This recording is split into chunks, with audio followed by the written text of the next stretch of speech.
मारे जेको घुमण ही नथो दे।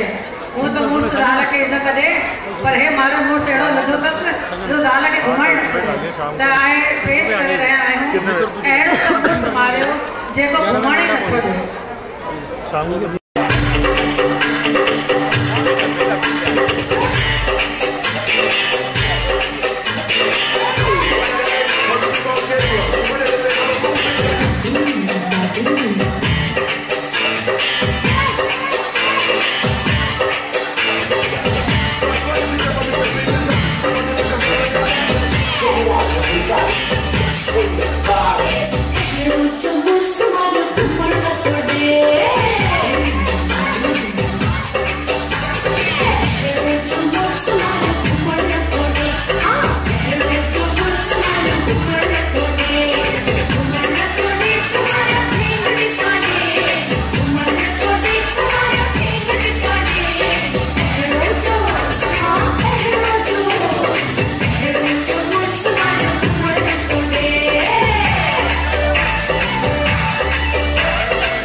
जो मुझे घुमना न थो दे। वाह वाह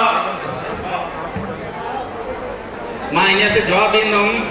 हुन मेहंदी लगाए रखी हुई, हुन मेहंदी लगाए रखी हुई, असां भी डोली सजाए रखी हुई।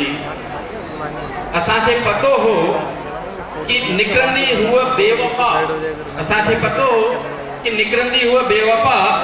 इन वास्ते असां उन जी नंढी भेण एडवांस में पटाए रखी हुई। असांजे विच में हमारे बीच एक ऐसी शख्सियत भी आई हुई है जिनको मैं नमस्कार करता हूँ।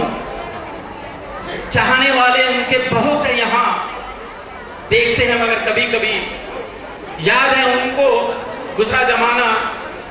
एक्स काउंसलर थे अभी अभी मिस्टर सुभाष मल्होत्रा, उनका हृदय से स्वागत जोरदार तालियों से हमारे बीच हैं, हमें याद रखते हैं, हमारी सोसाइटी को, हमारे लोगों को, हमारे बच्चों को प्रोग्राम देखने आए हैं। मैं उनका धन्यवाद देता हूं। बहुत बहुत शुक्रिया।